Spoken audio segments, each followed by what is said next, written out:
Hi everyone. So wonderful to be here with you again. I just wanted to give you a quick word, teaching, whatever you want to call it.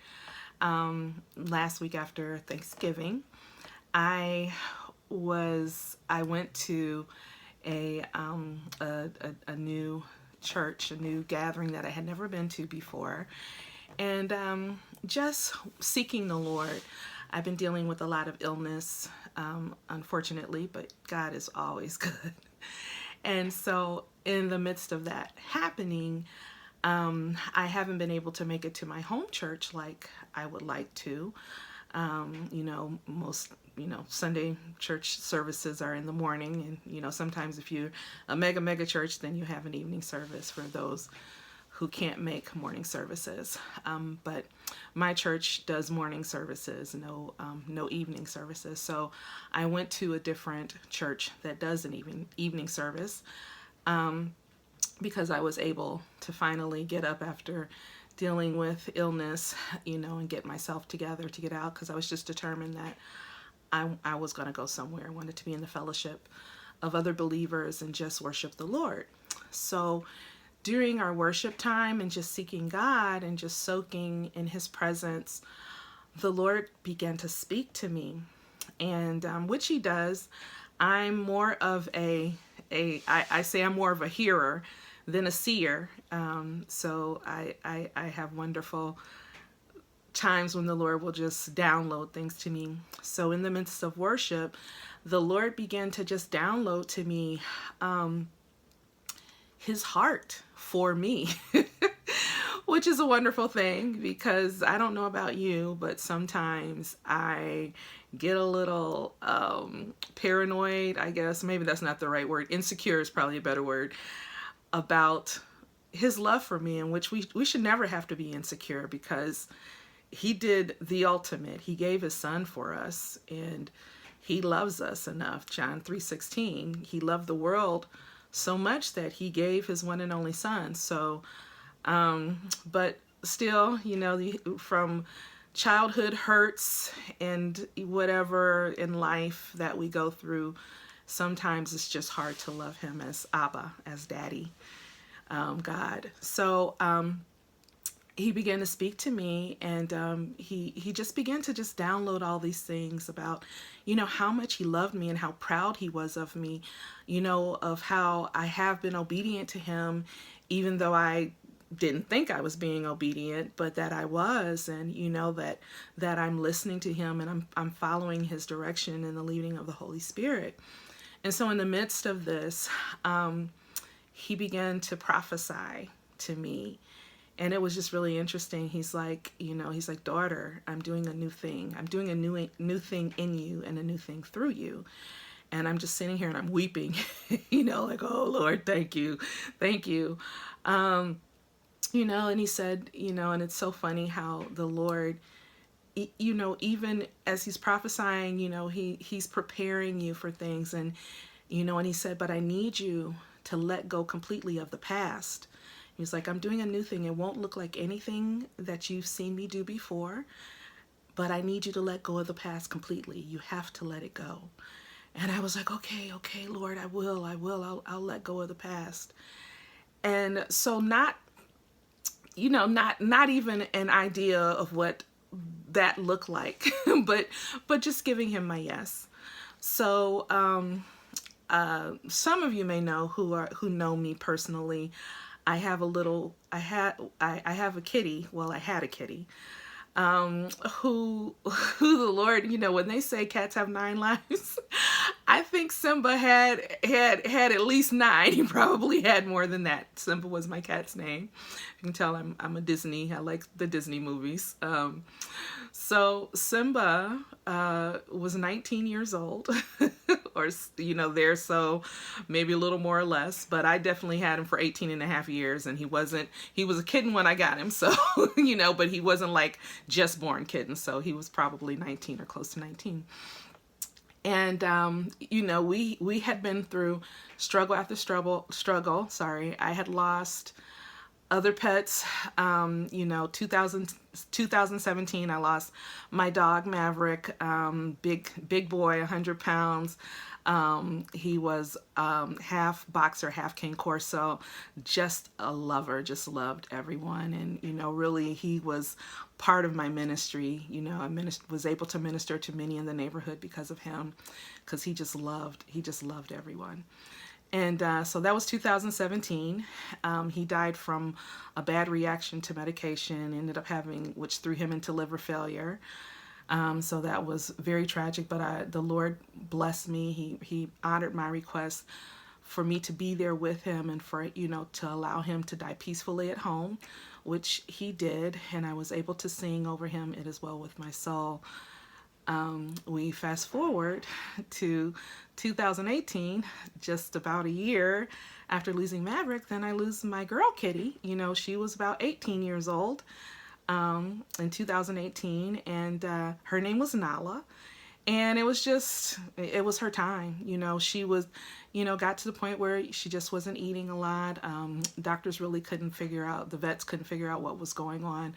So it was just her time, and God honored again that prayer of letting me be there with her, and her, being able to send her to him. And I was able to do that. I was able to sing over her again, "It Is Well With My Soul," and say goodbye to her at home.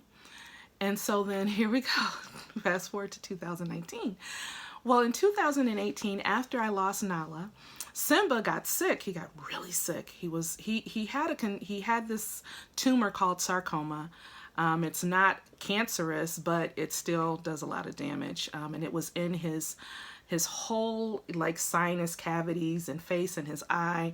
And so he had this big tumor over his, nose, nasal bridge, and his left eye. And, sometimes it would bleed, leak a little bit, but not a lot. But this day, he had blood coming out of every place that could come out of his head. There was just blood everywhere. And so I'm like, "Lord Jesus, I can't go through this again. I just lost these two pets." I'm like, "Lord, save him." And I know it sounds funny to some people, but I'm a single woman and I have no children. So these animals were my babies. They were my babies. And I know some of you can relate to that. And you just love them like they're your own. And they truly show the heart of God in that they love us unconditionally. You can come home, you can discipline them, and still 2 minutes later they're right back up on you because they love you. And so it was hard for me. So I'm like, "Lord, I can't." I'm like, "Jesus, help me. I can't go through this." I'm like, "Yes, your will be done." So I was preparing myself. I had actually called the vet because he was choking on the blood, and it's just kind of gross. And I'm like, "Oh Lord, I can't see him suffer like this." And I'm like, "Lord, I don't want to put him down, but I don't know what else to do." And so I called the vet to schedule an appointment to check on him and possibly have him put to sleep. But in the interim, that appointment wasn't going to be until the afternoon. And this was like 8, 9 o'clock in the morning. And so I sent up the bat signal, so to speak, to all of my prayer and intercessor friends. Hey, pray for my kitty cat, pray for Simba, and and I began to pray as well, and I just began to really worship God and just pray in the Spirit, praying in tongues, and I anointed him with oil. And you really could feel the tangible presence of the Lord came, and and even my cat, he could feel it. He was like, "What is going on?" The heat was there. He's like, just something's happening. And and I was like, I'm looking at him. He was in his little carrier, and I'm like, "Baby," I'm like, "Simba, if it's your time to go, then go. Mommy will be okay. I'll be okay." And it's so cute. He kind of looked at me like, and he walked right by me, give me "I ain't going nowhere." And he walked right by me, to go somewhere away from me. And it was just so funny because the Lord spoke to me in that moment. He's like, it's not his time yet. And I'm like, "It's not his time yet." He spoke again. He said, "It's not his time yet." And I'm like, "Okay, it's not his time yet." I'm like, "Okay, Lord, then I'm going to pray. And I did. I prayed, and and I mean, I brought heaven down right in my house. And so in doing that, the Lord honored those prayers, those, because it says the in James that the prayers of the righteous availeth much. And so my little kitty came back. He came back from the dead. He was a Lazarus kitty. And it reminded me of Hezekiah when he got ill, and the prophet came to tell him that he would not recover. But then before the prophet could leave, the Lord was like, no, go back and tell him I've heard his prayers. I remember him. I remember what he done, and that he lengthened his life. And so I thought of that with Simba. And so the Lord granted me a whole nother year with this little cat. And so in that, we had ups and downs. I was, traveling for ministry, and, when I could take him with me, I would, but when I go out of the country, I couldn't take him with me. So I had to find someone who would watch him and, could understand everything that, with an elderly cat who had issues. So, but it was a blessing to have him for that last year. So fast forward to this year, he was fine. Like I said, he was fine. I went to the, worship the Lord that Sunday. So that Wednesday, early morning, we're talking, in those late hours, talking to Jesus time. And, and I was, in my bed, but I was, talking to the Lord. And I heard him, like, he just had like this fit of sneezing. And I'm like, what is going on? And so I come out to check on him, and there's blood everywhere. And I'm like, Lord, no. And, so I'm like, baby, are you okay? So I'm trying to clean him up and everything. And as I noticed, as I put him down, he was having difficulty walking. He couldn't, he was favoring the left side, the side where the tumor was. And, and he was just, he didn't have any balance at all. And the only place he felt comfortable was on my chest. And, cause he loved his mommy. He was like my little shadow. And, I prayed over him. I, sent up the bat signal again. And, and I'm like, Lord, I cannot see him suffer this way.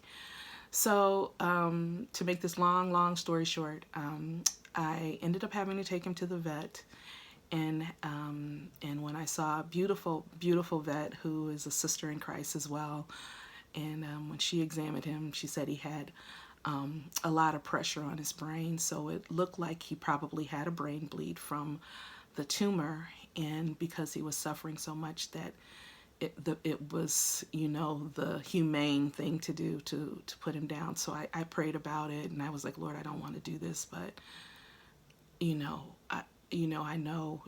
I love him. So we went ahead and ended his suffering and put him to sleep. So that was Wednesday. So of course, my house is empty, and I'm not used to having an empty house. I realized that in all my time as an adult, I haven't lived alone. I've had a pet or family, roommate, something, and I'm like, wow, I am alone. I'm like, this house suddenly feels really big, but not alone, because God is always with me. He promised me that he, just as he promised all of us, that he will never leave us nor forsake us. So he's always been here, and he shows himself mightily. And so, but going through the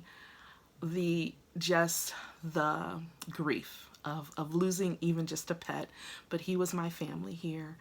It was difficult, but I started to, as always, seek the Lord and go to his scriptures. And so the first thing that I thought of course, is, Jesus, when he was telling the young disciple who wanted to follow him, but he said, let me go bury my father. And the Lord said, let the dead bury the dead. And I was just like, I'm like, Lord, what are you trying to tell me here? And but what he brought to my mind, I thought of this passage, but what he brought to my mind was very interesting. He took me to 2 Samuel, and I'm gonna read it. 2 Samuel 12, starting in verse 20, and I just want to read this to you. It says, "So David arose from the ground, washed and anointed himself, and changed his clothes, and he went into the house of the Lord and worshipped. Then he went to his own house, and when he requested, they set food before him, and he ate. Then his servants said to him, 'What is this that you have done? You fasted and wept for the child while he was alive, but when the child died, you arose and ate food.'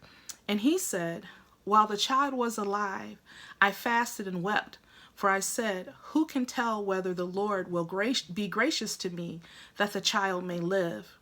But now he is dead. Why should I fast? Can I bring him back again? I shall go to him, but he shall not return to me.'"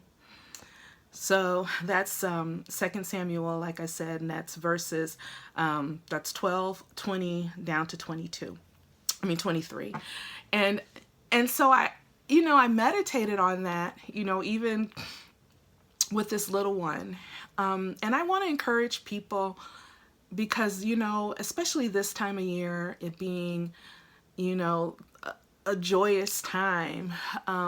But we walk through life, life doesn't wait on us, and unfortunately we have sorrow, as we live, and we will suffer. The Lord said, pick up your cross and follow me, so we take up our suffering as he took up suffering for us.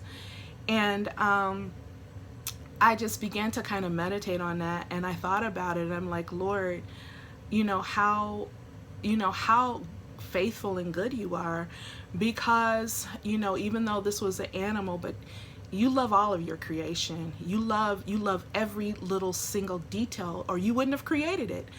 And so even this little cat, I know you love him, and I know you love him, not just because you created him. You love him because I love him, and you care about him because I care about him, and you will take care of him, in a way that I can't anymore, because now his suffering is ended, and he can return back to his fullness, of who he was in the garden.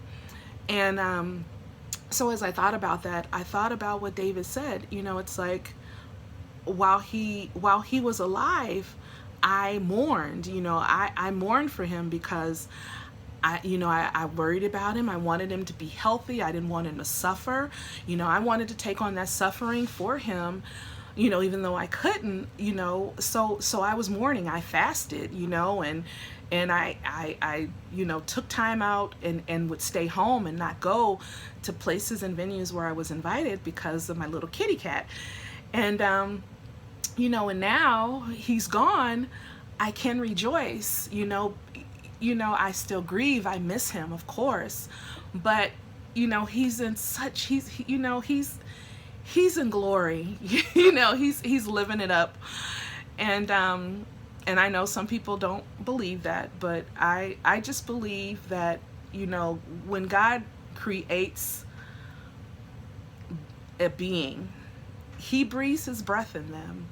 And so it's his breath of life. And if it's his breath of life, he takes care of them. And so that's just me. I know it's not in the Bible, so don't hate me. I'm not trying to be theologically correct, but that's just me personally, what I believe. And so it gave me peace and comfort because, I was rejoicing. I'm like, hey, he's gone, okay, now I got a plan. I got things, because the Lord has things for me to do, because, once again, if we go back, he said, I'm doing a new thing in you and through you. And so I'm like, okay, I have to let go of the past and focus on what God is doing now. And so I just wanted to bless you with that.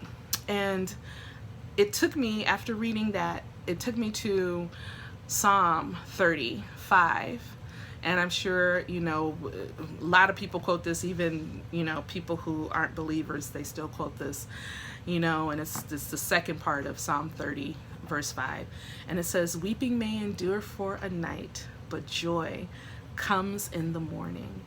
And I just want to leave you with that. Whatever you're going through, whatever you're suffering through, whatever loss you've had to take on this year, this season, know that God is faithful.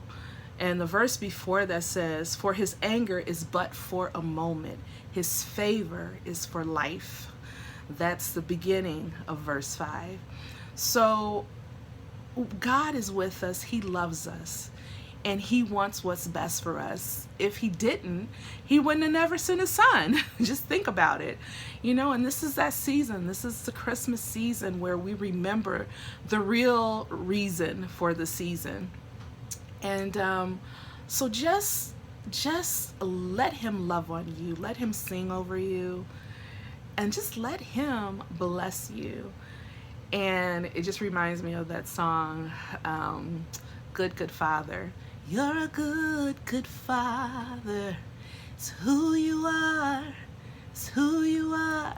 And I'm loved by you. It's who I am. It's who I am. You are perfect in all of your ways. You are perfect in all of your ways.